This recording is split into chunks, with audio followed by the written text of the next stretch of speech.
All right, so let's start talking about some math. Um,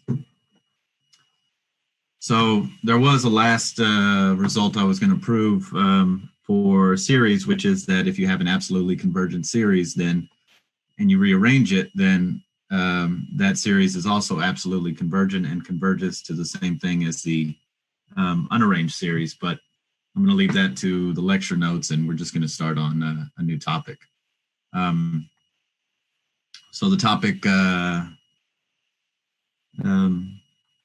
we're now on is continuous functions. And so continuous functions, as we'll see, it's a statement about how a function behaves near a point in relation to how it behaves at the point, okay? Now, what it means for a function to behave near a point, that's the notion of the limit of the function, which is what we'll first discuss.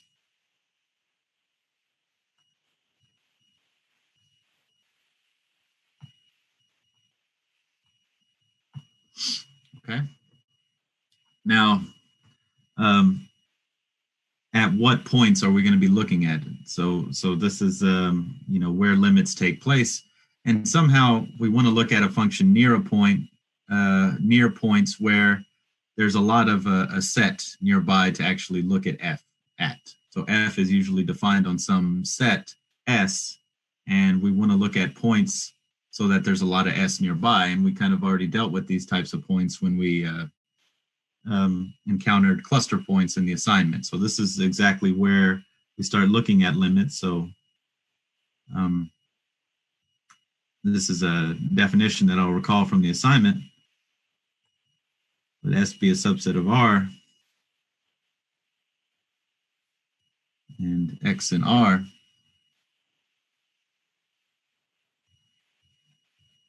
we say X is a cluster point of S if for all delta positive, the interval x minus delta, x plus delta intersect S take away X is non-empty. Okay, so the new terminology, not so new since we dealt with it in the assignment, is that of a cluster point. And another way to say this is that, so an equivalent way of stating this is that for all delta positive, there exists, let's say, a y in S such that 0 is bigger than x minus y is less than delta. Okay? So what this means is that, as far as a picture goes, X is a cluster point if, when I ever take any kind of small interval about it, I can find some S in there other than, possibly X.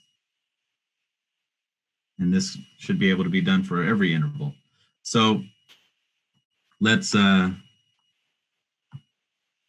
a look at some examples. Let's say we take S to be 1 over n in a natural number. Okay. And so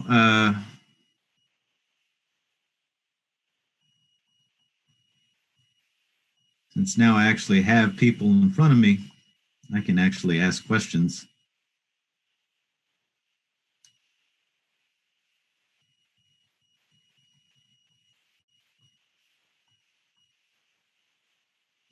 So whoever first says it, what would be a cluster point of this set S?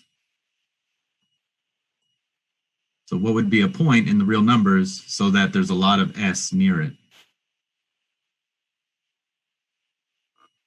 Feel free to blurt it out if it comes to you.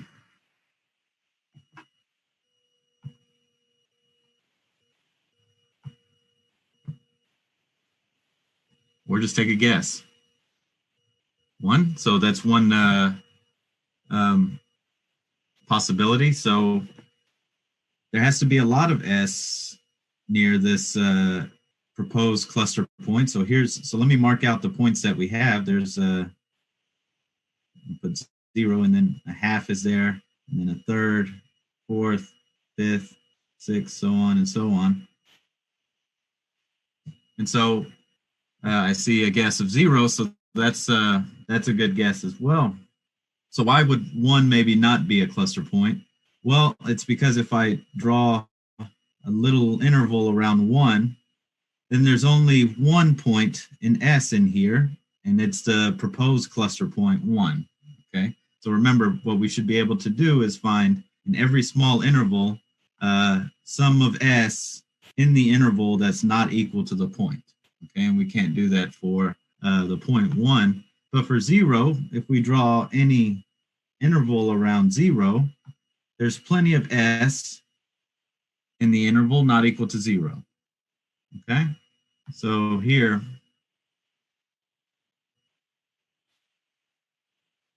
zero is a cluster point of S. And let's give a quick proof of this.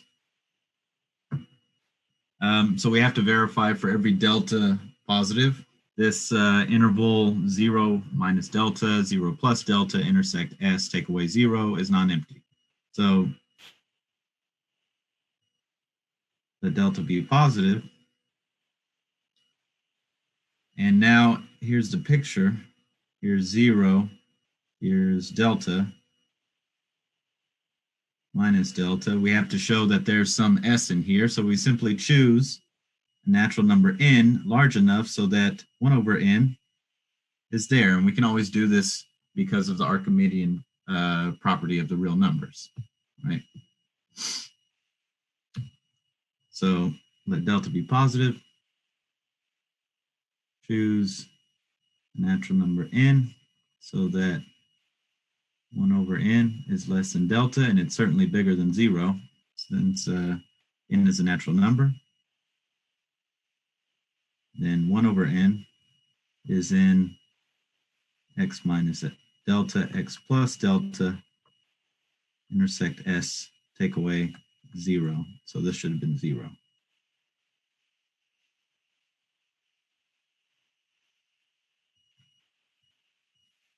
Which implies this set is non-empty because it has something in it. Okay. All right. Was that example okay? Did y'all get that all right? Okay. So feel free to ask questions as they come up.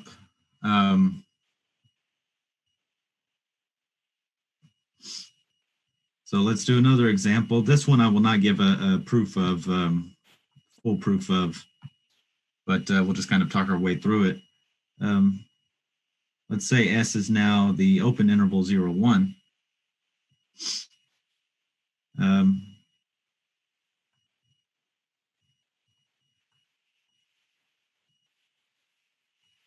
What is the set of cluster points of 0, 1 equal to? So what would be a reasonable guess, or any guess?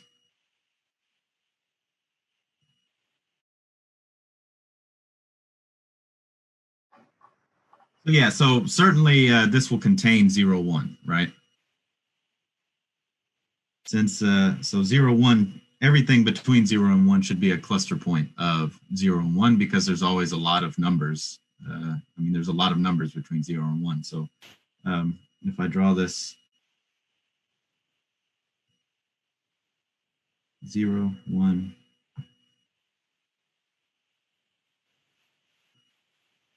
kind of everything in between 0 and 1 is certainly a cluster point. What about the point 1?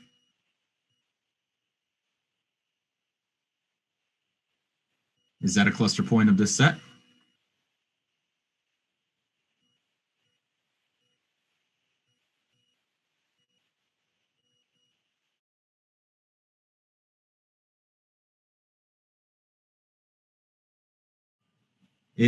that's a good observation. That yeah, it's the soup of the set. So for every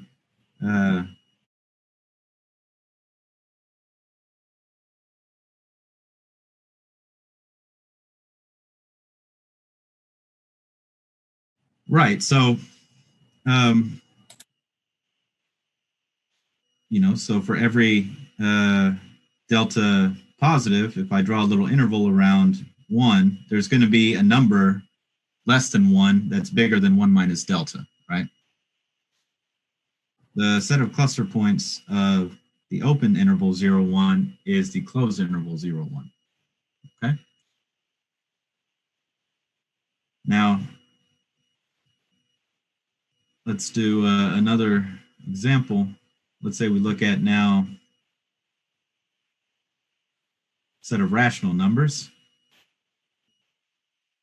So you should, again, think of cluster points as being the set of points where there is a lot of this set nearby. Okay? Now, what is the set of cluster points of the rational numbers?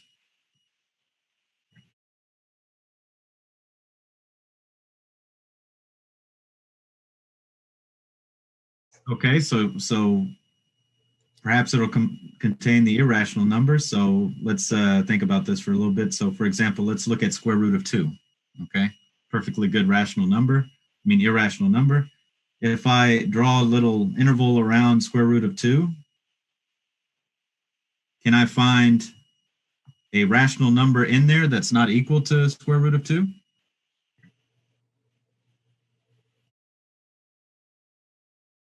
Right, because we have this theorem about the density of the rational numbers, right? That we have. So remember that so this was a theorem we proved at one point for all x, y real numbers with x less than y, there exists a rational number r such that x is less than r is less than y, right? So we can always find a rational number here, or we could have taken another rational number here. Yeah. So for every interval we draw around square root of 2, we can find a rational in there, not equal to square root of 2, obviously, but we can find a rational in that interval. Yeah? So this suggests that the set of cluster points contains the set of irrationals. What about rational numbers? Are those also cluster points? Let's say I take 0. Now I look at a small interval around 0. Can I find a rational number in there other than 0?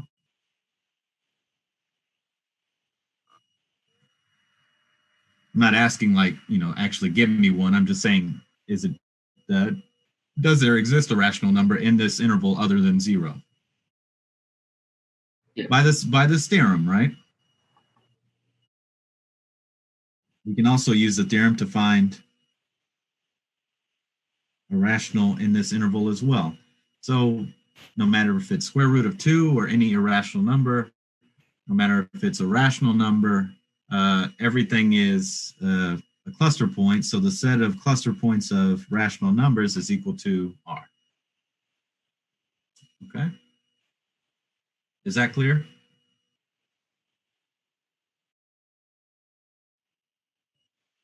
Okay, feel free to stop me if you have any questions. So,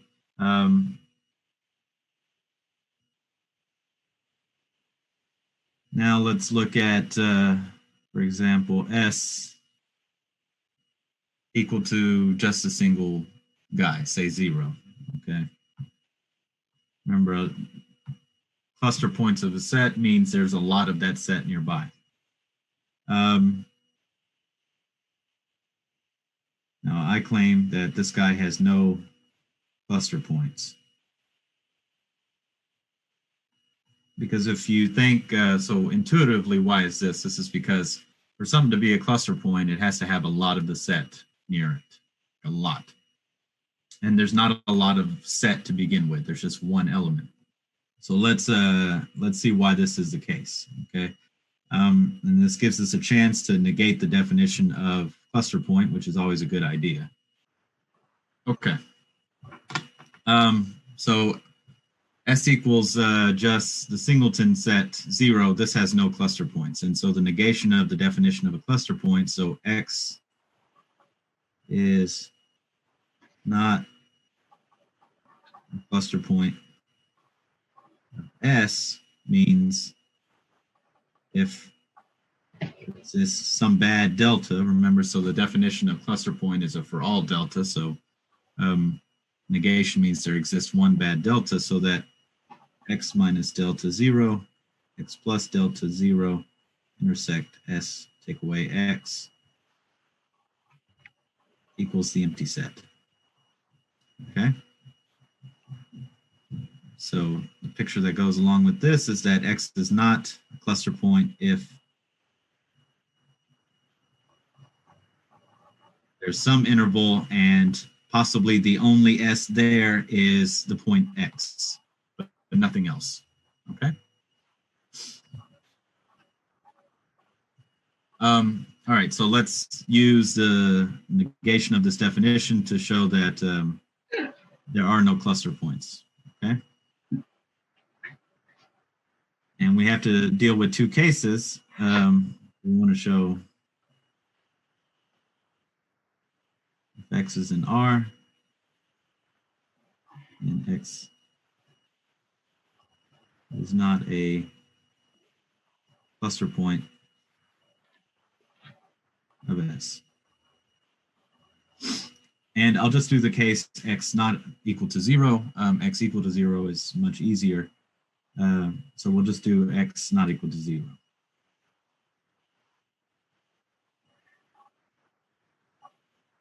And let's prove this.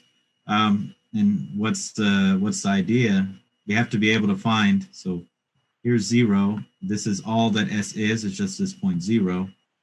Now we have a point X. What would be an interval containing X that contains none of S?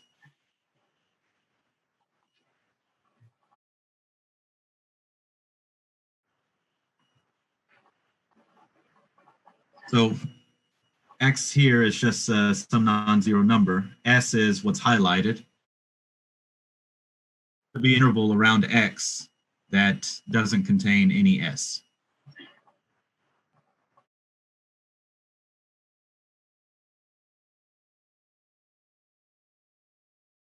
So like X over 2, 3X over 2, meaning delta equals X over 2, at least for this picture. Yeah? Okay, and that's essentially the proof. So choose delta 0, and we'll simplify this further and suppose X is positive. For X less than 0, you choose delta 0 to be the absolute value of X. But for this one, this is simple enough. Choose delta 0 to be X over 2. Then X minus delta 0, X plus delta 0 is equal to X over 2, 3X over 2.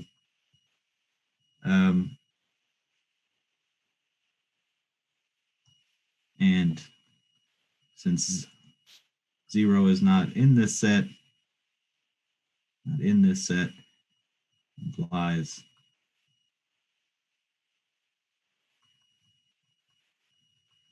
intersect S, take away X equals empty. Okay?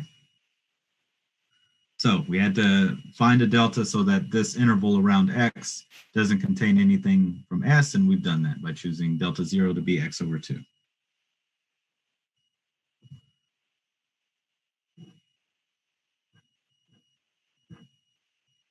Okay. So, you know, I could have done it for just, so I did it for just one. So for a set containing just one element, showed that this set has no cluster points. You can also show that if it has finitely many points, it has no cluster points. And so therefore any finite set has no cluster points, but being a cluster point has nothing to do with the cardinality. So if you see the example in the notes, which you can think about, and I'm not going to go over right here, but for example, S equals Z, the set of integers,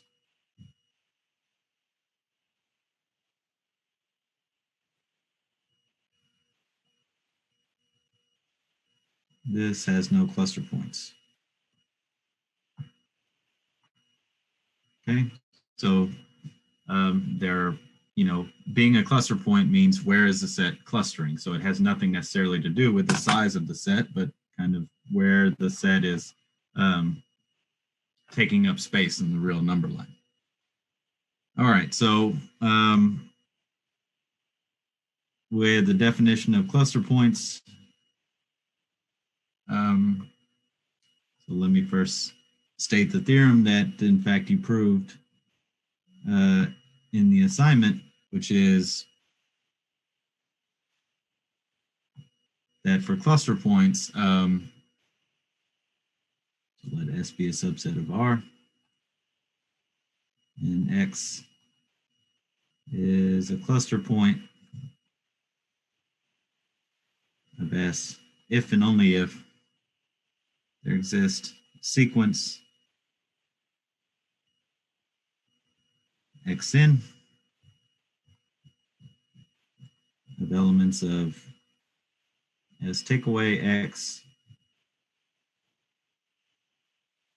such that Xn converges to X. Okay, and that was in the assignment. You proved that basically using the squeeze theorem in the definition. All right, so with the notion of a cluster point, these are kind of the points in a set where we're going to start talking about how a function behaves near a point, all right, which is the notion of a limit of a function, which is our next definition. Let S be a subset of R. And even though I was referring to cluster points earlier as X, we're now going to switch over to C. Let C be cluster point of S. And let F be a function from S to R. All right? So you say f of X converges to L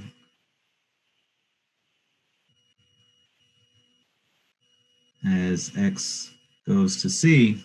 So this is the new terminology here. So here L is a real number if for every epsilon positive there exists a delta positive such that if X is in S,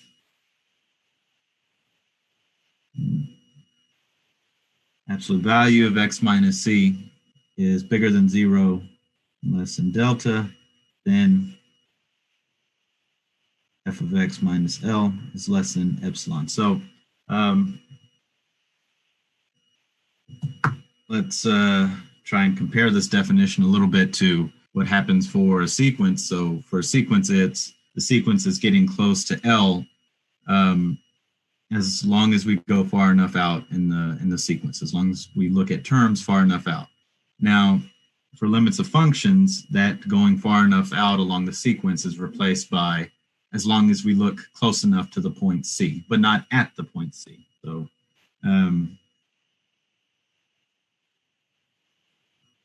if you like, this says that if X is near C, then, so this is just an intuitive interpretation of what this definition says. If X is near C, then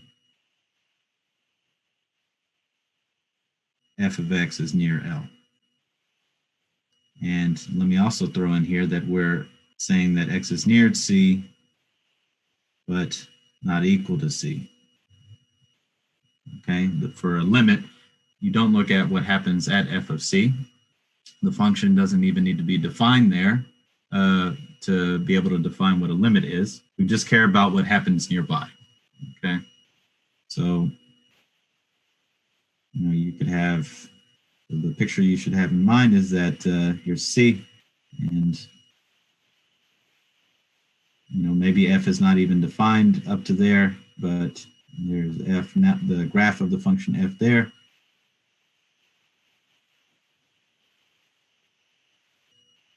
There's L, and as long as I get very close to C, I'll be very close to L.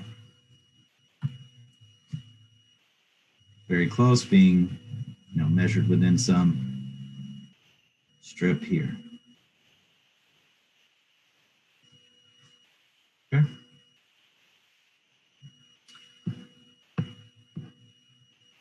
Okay, so this is the notion of the limit of a function as we approach a cluster point of the set S where the function f is defined.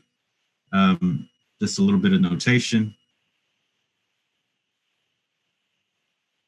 Typically write, like we did with sequences, f of x converges to L as f of x arrow L, and then I'll write as x goes to C. Maybe I won't write as x goes to C. And we denote this by limit of f of x equals L as well. Okay, so first question about limits is, are they unique? And this is in fact why we require that C be a cluster point of S, because if we didn't require C to be a cluster point of S in this definition, limits would not be unique. In fact, you could have functions converging to whatever you want because the definition would then be vacuous. But if you don't want to think about that, that's fine. That's not a big issue. But I'm just going to point out at one point we're going to use the fact that C is a cluster point to prove the following theorem. So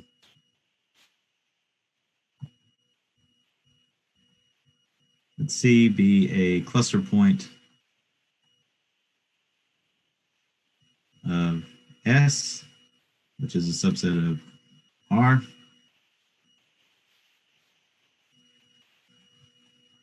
And let F be a function from S to R. If f of x converges to L1 as x goes to C, and f of x converges to L2 as x goes to C, then L1 equals L2. Okay, so this is what I mean by uniqueness, that a function can only have one limit as it approaches a point C. Let me give the proof. So, we're going to play this game again where instead of showing something is 0 or something is equal to something else directly, we'll give ourselves a little room and prove the following. We'll instead show that for all epsilon positive, L1 minus L2 is less than epsilon. So L1 and L2, these are just two fixed real numbers. If their absolute value is less than epsilon for arbitrary epsilon, then this is a number which is smaller than any positive real number. That implies that that number is 0, so L1 equals L2. Okay. Why we give ourselves a little room is because in the definition, we have a small parameter there which we hope to use. So, so let's prove this. Let epsilon be positive. So since f of x converges to L1, there exists, so just from the definition, given some small tolerance, I can find a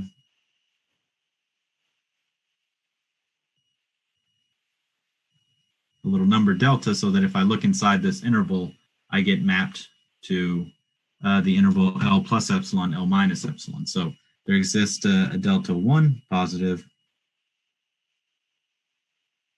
such that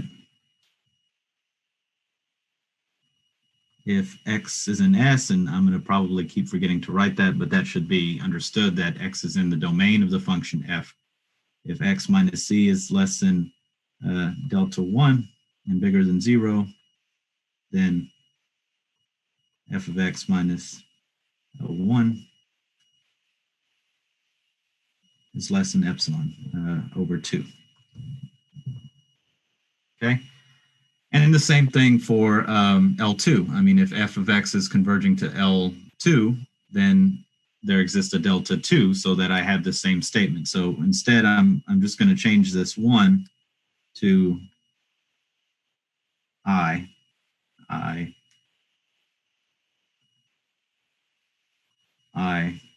and here I equals 1, 2. So since f of x converges to each of these two numbers, L1 and L2, there exists a delta 1 and a delta 2, so that if I'm within this tolerance, delta 1 or delta 2, then f of x minus delta 1, L1 or L2 is less than epsilon over 2.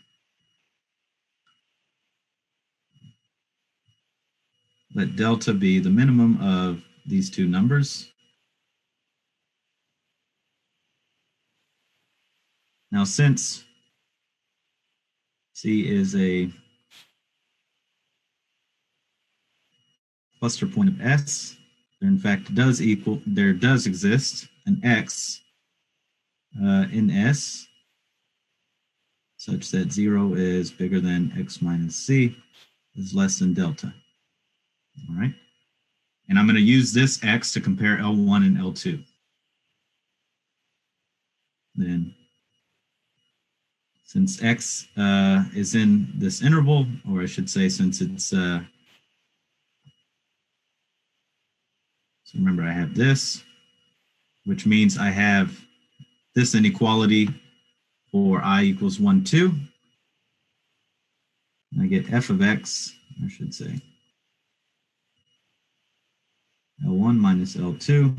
This is equal to, if I add and subtract f of x,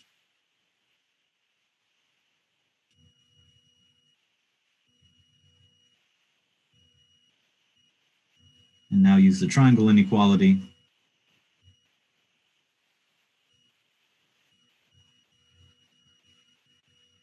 and use the inequality that's in green, the f of x minus L1 is less than epsilon over 2. And same for L2, I get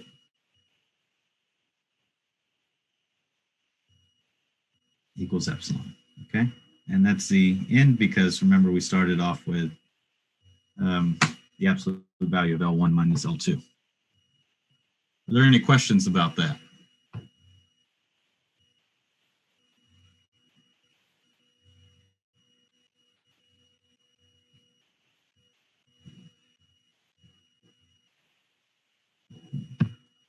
Okay, so not the most exciting theorem in the world that, you know, this thing that we've defined, limit is a unique thing for a function. But let's start looking at some examples.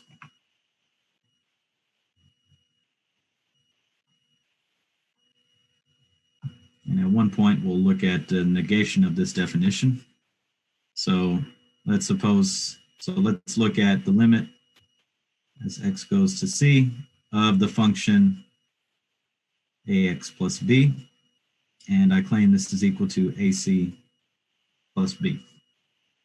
Okay, so here s is, although I didn't write it out, this function ax plus b, this is, I'm looking at it defined on all of R.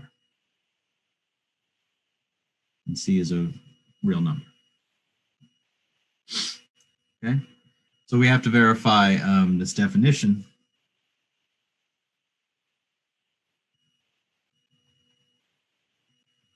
And since it's for every epsilon, there exists something. At the beginning of every proof, I'll give you a few points if you can just say let epsilon be positive. How will we choose delta? Well, you do kind of similar computations as you would if you were doing epsilon m arguments for sequences. So what are we after? We want to find delta so that x minus c less than delta and also bigger than 0 implies f of x, which is ax plus b minus ac plus b is less than epsilon. So let's start off with this thing, play with it, and see if we can find how to choose delta. remember, we don't solve this inequality. We want to find how to choose delta based on, estimating this thing and trying to make it less than epsilon. So f of x minus ac plus b, an absolute value. This is equal to, if you just plug in f of x equals ax plus b, this equals a times x minus c, which equals absolute value of a times x minus c.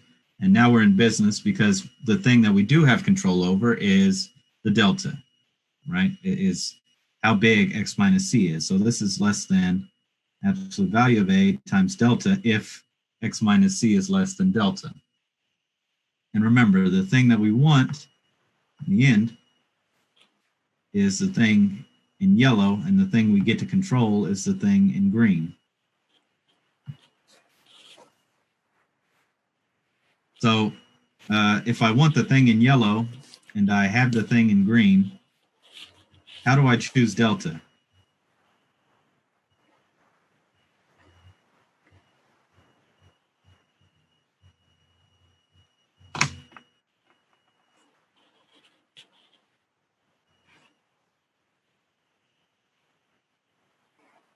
So in the end, right, I want f of x minus ac plus b to be less than epsilon. Right now, I'm at the absolute value of a times delta. Delta is the thing I get to play with.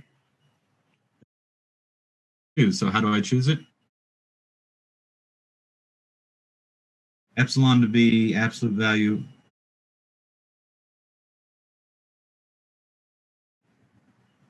Right, because if I choose delta this way, then x minus c less than delta implies that just by this computation here,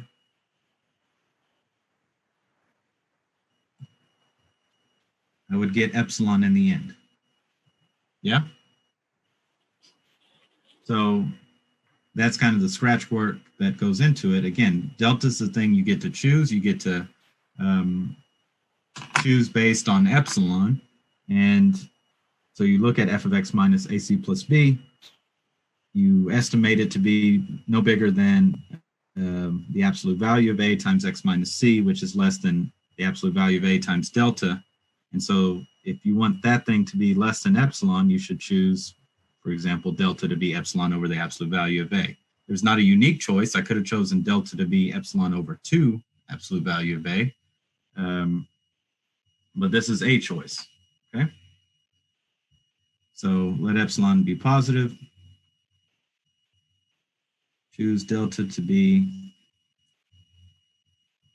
epsilon over absolute value of a. If x minus c is less than delta, then, and when you write the proof, it's essentially a rehashing of the best parts of your computation. And f of x minus a times c plus b, this is equal to absolute value of a times x minus c. So if we take f of x and subtract our proposed limit, ac plus b, we get the absolute value of a times the absolute value of x minus c, which is less than the absolute value of a times delta, which equals epsilon, since we chose delta to be epsilon over a.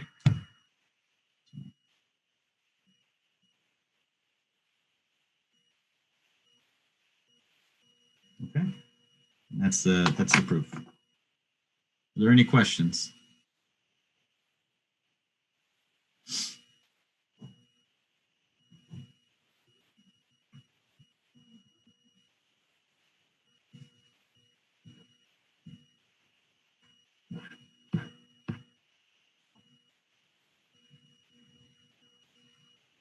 Okay, so let's do another example.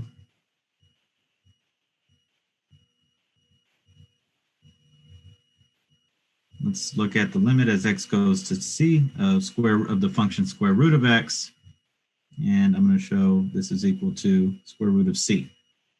And here, although I'm not writing it, s will be for us the domain of the square root, which is the closed interval 0 infinity, not including infinity, of course, but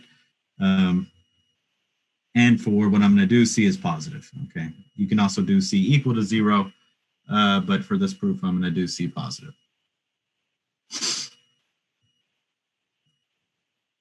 All right. So I have to verify this definition, which means for every delta, for every epsilon, I can find a delta. So let epsilon be positive. Let's go over to our box of scribbling and scratching.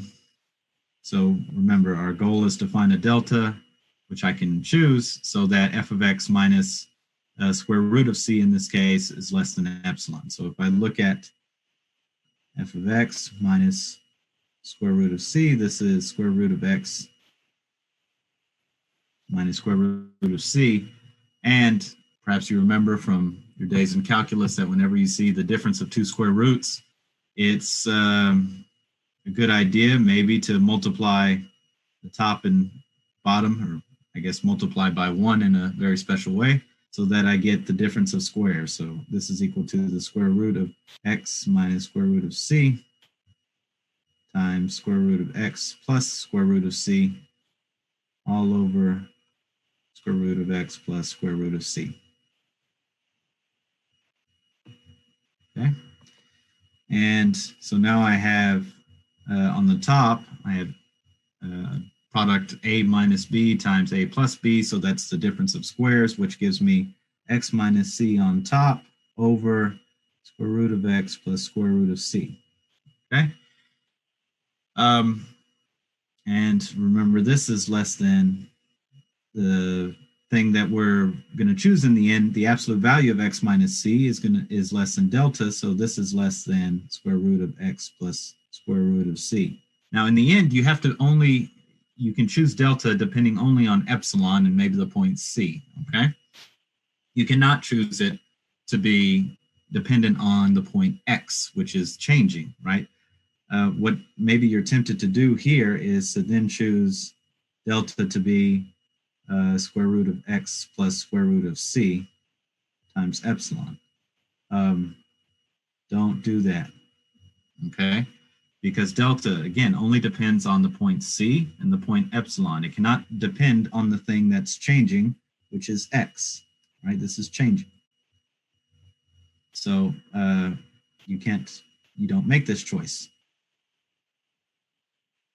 Now, if we just do one more thing, then we'll get to something where we can choose it independent of the thing that's changing, x. The square root of x on the bottom is only making things smaller, right? Because that's non-negative. So this is less than or equal to delta over square root of c. Okay. So now in the end, I have something which is delta and depends on the point c. So, and I want f of x minus square root of c to be less than epsilon. So how should I choose delta?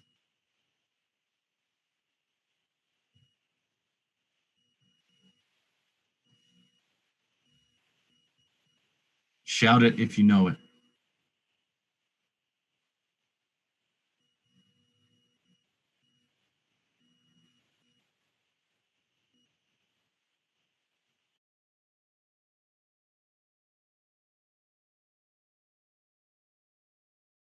Right, epsilon times the square root of c.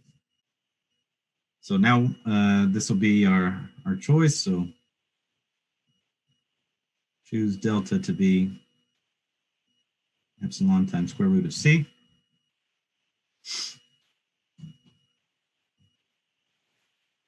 Now we have to show this delta works, which is essentially, again, just rehashing our computation over on the right, which gave us how to choose delta. Then if the absolute value of x minus c is less than delta, f of x minus square root of c, and I'm not going to write f of x, I'm going to write just square root of x, is equal to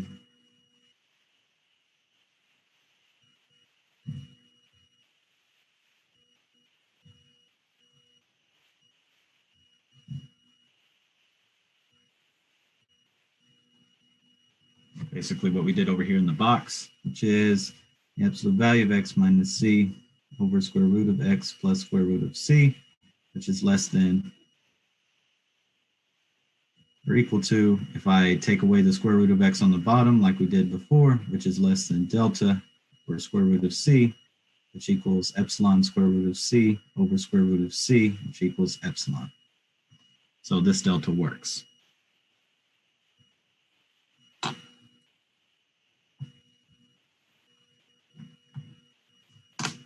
Are there any questions about that example?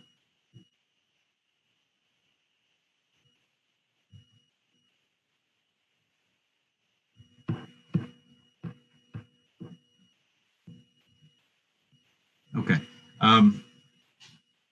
So let's do one more example, which really illustrates what I was getting at when I was talking about the limit only cares about what the function is doing near a point, but not at the point. So let's say we look at the function f of x given by 1 if x equals 0, and 2 if x does not equal 0. Okay, so this is, here's the point 0, and for x not equal to 0, it's equal to 2, and at x equals 0, it's equal to 1. All right. And I claim that the limit as x goes to 0 of f of x, this equals 2. And the thing to note is that this limit does not equal f of 0, which it did for the previous two cases, right? If we look back at these two examples that we did a minute ago, the limit as x goes to c of both of these examples was I just plug in c to the function, right? But for this example, that's not the case, right? The limit is not equal to the function evaluated at the point.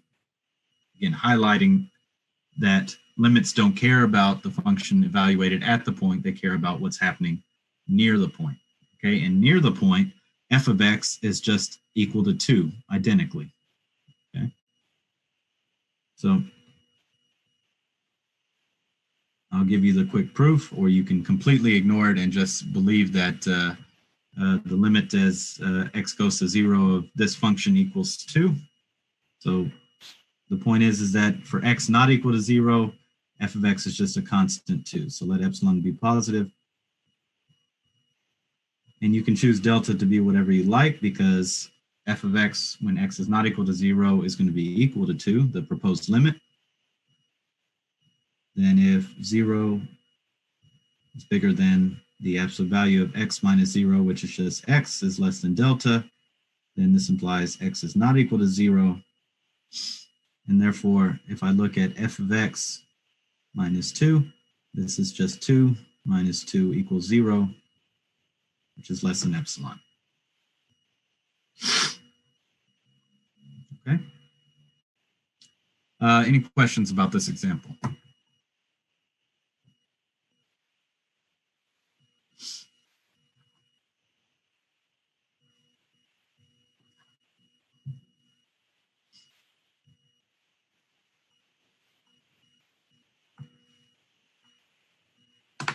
No questions?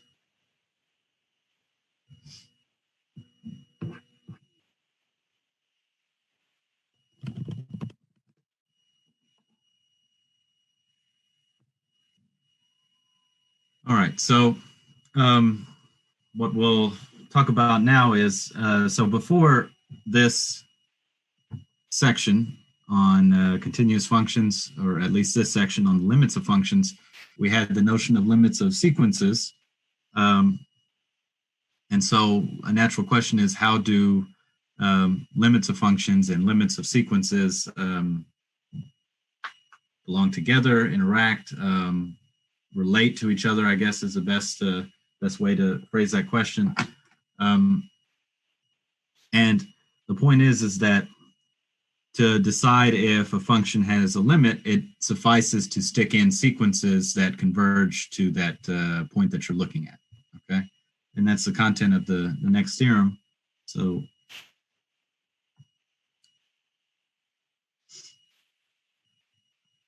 let S be a subset of R, C cluster point of S, let F be a function from S to R. Then the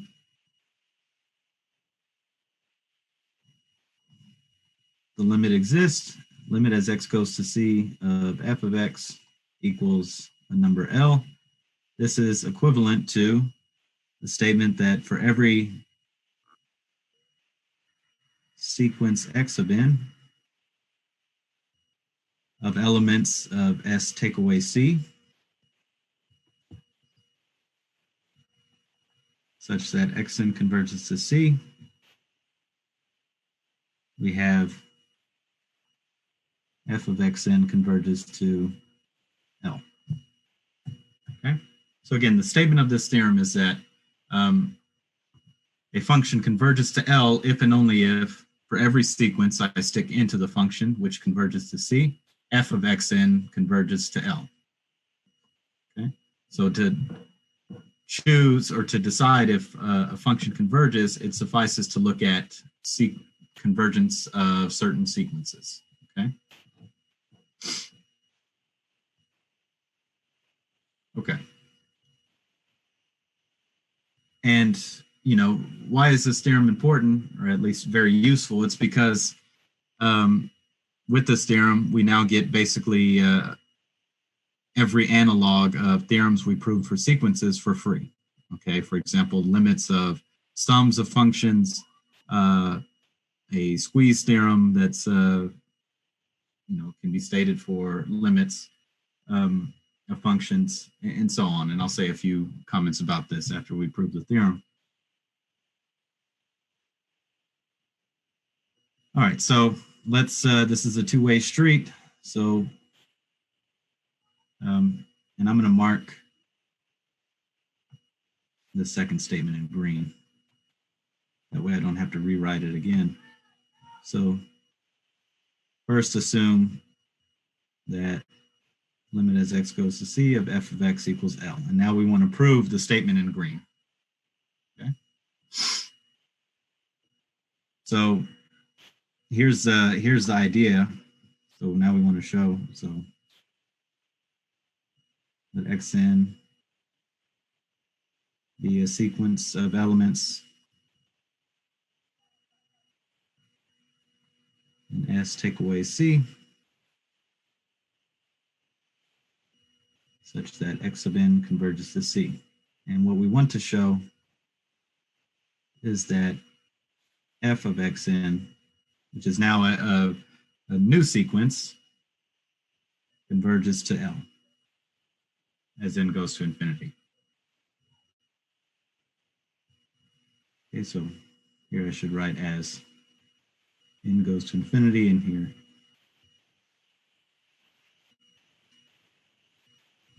okay. So let me move that, and let me draw kind of the picture of why you should believe this. So remember, what it means for a sequence to converge to a number means for every epsilon there exists a capital M, so that for all n bigger than or equal to capital M, the sequence is close to the number L, within epsilon distance to it. So let's think about this a little bit. I'm not going to draw the graph. I'm just going to draw two copies of the number line. Here we have number L, here's the number C, and L plus epsilon or minus epsilon. So let epsilon be positive. And the idea is we want to be able to find or say there exists a natural number capital M, so that n bigger than or equal to capital M implies f of xn is inside this interval here. Now, since f of x converges to L as x converges to C, there exists a delta, so this is the picture that goes along with it, so that if I'm inside this interval here, then I get mapped into this interval here. So this is what I get from the assumption. So then how I should choose the natural number capital M is so that all of the x sub n's lie in this interval c minus delta, c plus delta. And if I can arrange that, which I can because the x sub n's converge to c, then I will get that these guys get mapped into this interval L plus epsilon, L minus epsilon. Okay, and that's the whole idea of the proof. Now we just need to write it down.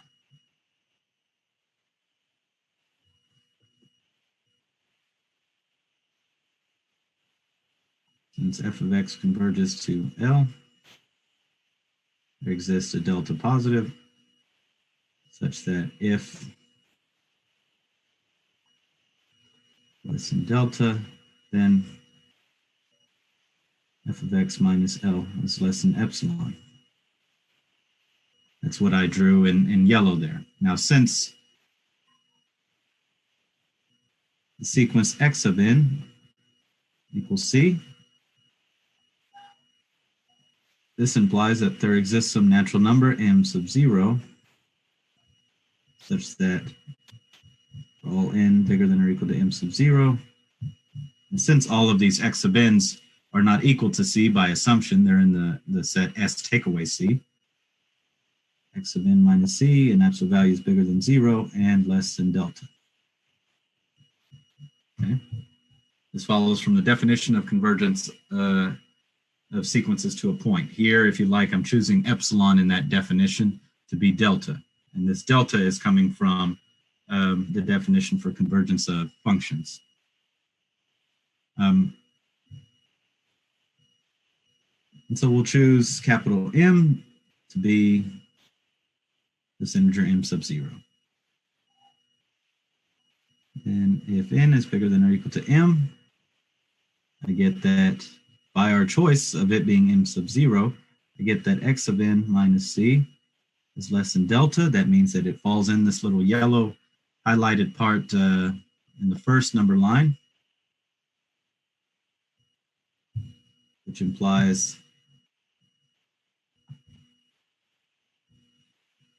so here what I'm using is what's highlighted in blue. So this is content of this implication, implies that f of xn minus L is less than epsilon. All right, and that's what we wanted to do, right? We wanted to show that there exists some natural number m so that n bigger than or equal to m implies f of xn minus L is less than epsilon in absolute value. And therefore, we've proved that the limit as n goes to infinity of the sequence f of xn equals L.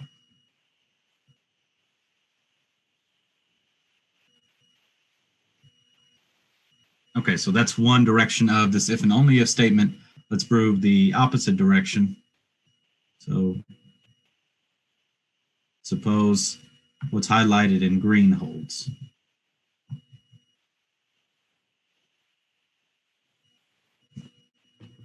Okay, and this proof is going to be by contradiction. So let's suppose that that our assumption what's in green holds, but the limit as x goes to c of f of x does not equal L. So now we're going to do the proof by contradiction, meaning suppose the outcome is false.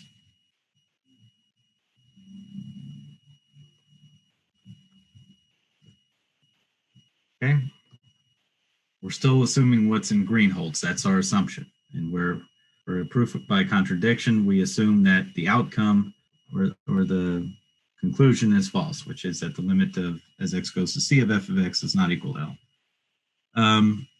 Now, what does this mean? So now we get to negate the definition and get better acquainted with it. This means that, so the definition of limit, if you go back to the notes, is a for all epsilon there exists a delta statement. So the negation is that there exists some bad epsilon 0, such that for all delta positive, there exists an x such that x is close to c, but f of x is far away from L. Okay? So the negation of the definition of limit of something being the limit is that there exists a bad epsilon so that no matter how close I get to C, I can find something very close to C that's far away from L if I stick it into F. Okay? That's the intuitive way of viewing the negation of this definition. All right. Okay, so now I'm going to apply this with delta chosen to be 1 over n for n a natural number. Okay, so then this says, so this statement here is a for all delta statement. So it holds for every delta I pick. So for all n a natural number, there exists an x of n such that 0 is bigger than x of n minus c is less than delta I'm going to pick to be 1 over n.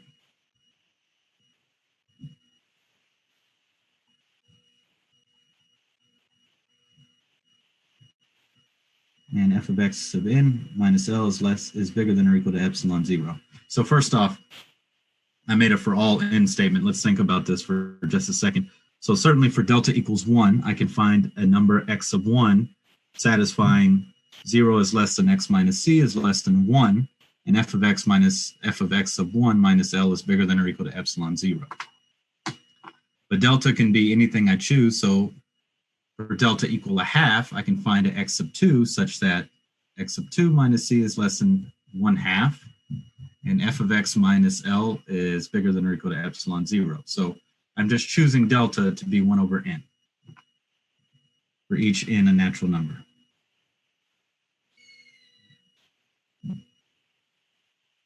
Choosing delta to be 1 over n. Okay. Is this point clear?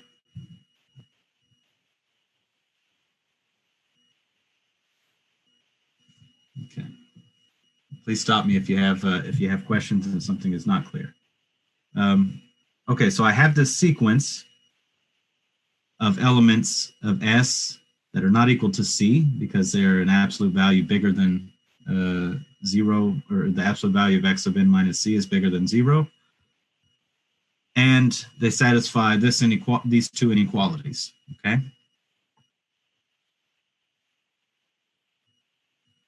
Then let me just write this inequality again.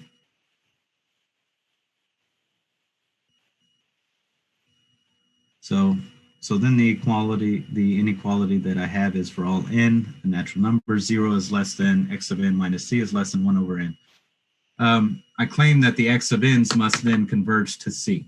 What tool can I use to say that?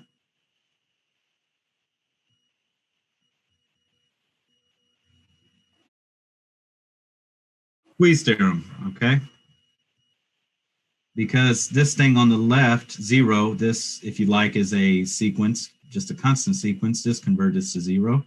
And 1 over n, something on the right, converges to 0 as n goes to infinity. So that implies the thing that's sandwiched in between gets squeezed to 0. So that implies limit as n goes to infinity of x of n minus c equals 0, i.e. xn's converge to c. Now, I'm assuming what's in green holds, right? Which is if I take any sequence converging to C, f of xn has to converge to L, okay? So by what's in green is giving me this implication. 0 must be equal to limit as n goes to infinity of f of x of n minus L. But what I know is that since I've assumed f of x does not converge to L, along this sequence, each of these guys is bigger than or equal to epsilon naught, which is positive.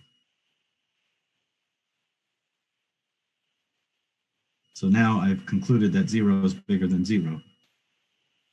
And that's a contradiction. Okay. Okay, so next time we'll talk about applications of this theorem. Do y'all have any questions about this proof or anything that we've covered so far today?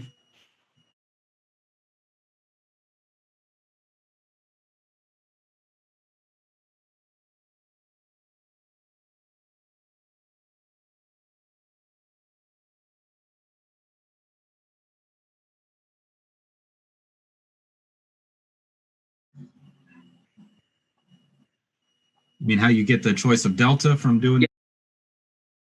Right. So let me phrase this.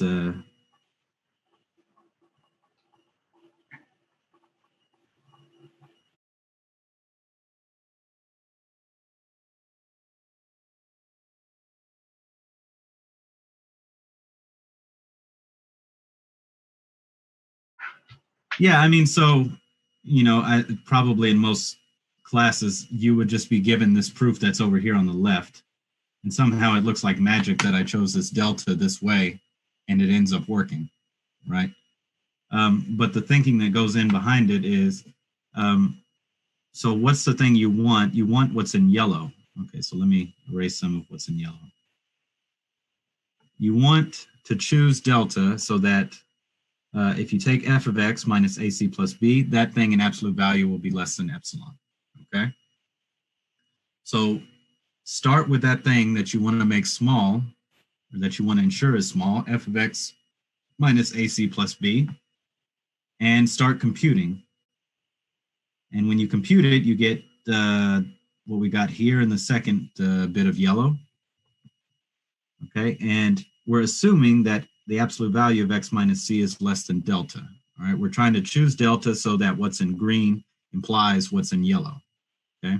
So far, we haven't chosen delta. We just know that the absolute value of x minus c will be less than delta. And we want to choose delta so that that implies what's in yellow after the arrow there.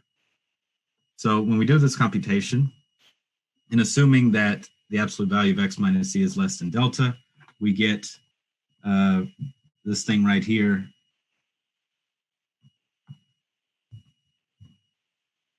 The absolute value of a times delta. This is just assuming that the absolute value of x minus c is less than delta, which is what we'll be assuming.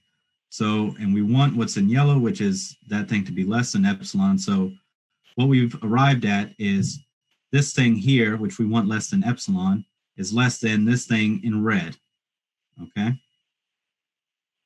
And therefore, we want to choose the delta so that the thing in red is less than epsilon, or less than or equal to epsilon. That will ensure that f of x minus ac plus b in absolute value will be less than epsilon. Okay, so I'm not solving an inequality, you know, I'm not solving the inequality I want, which is f of x minus ac plus b. I'm starting with what's on the left, estimating it, using my assumptions, and then at the end choosing delta so that I come up with epsilon in the end. So in the last step, I have absolute value of a times delta, and I want that to be less than epsilon, so I could have chosen, you know, delta to be less than epsilon over, less than or equal to epsilon over a. So any delta like that would have worked. So I could have put delta to be epsilon over 2a. That still would have worked, or 3a, okay?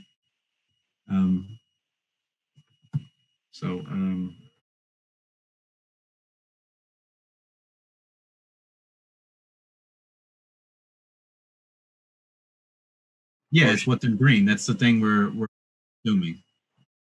And we get to use in this computation. Are there any other questions?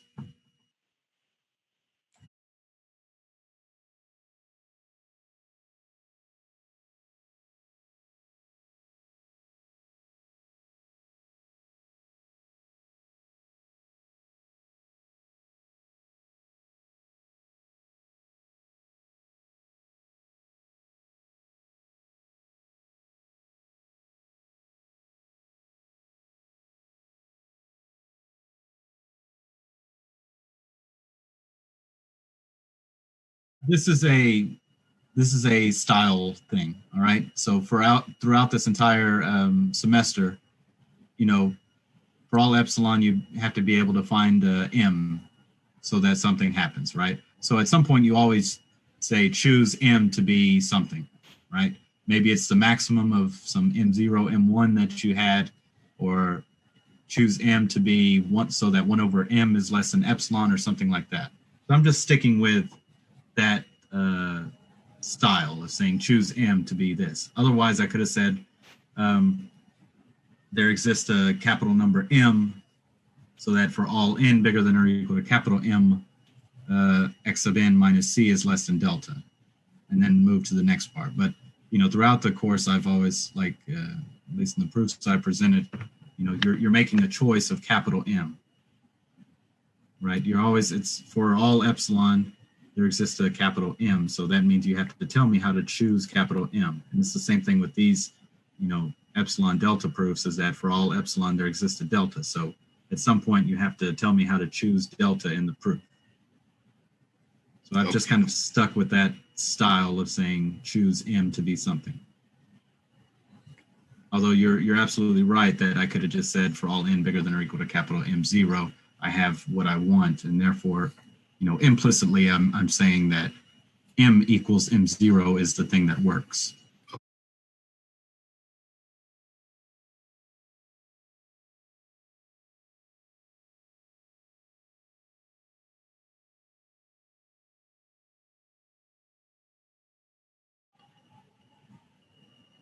Yeah, that's the same delta. Yeah, that's the same delta.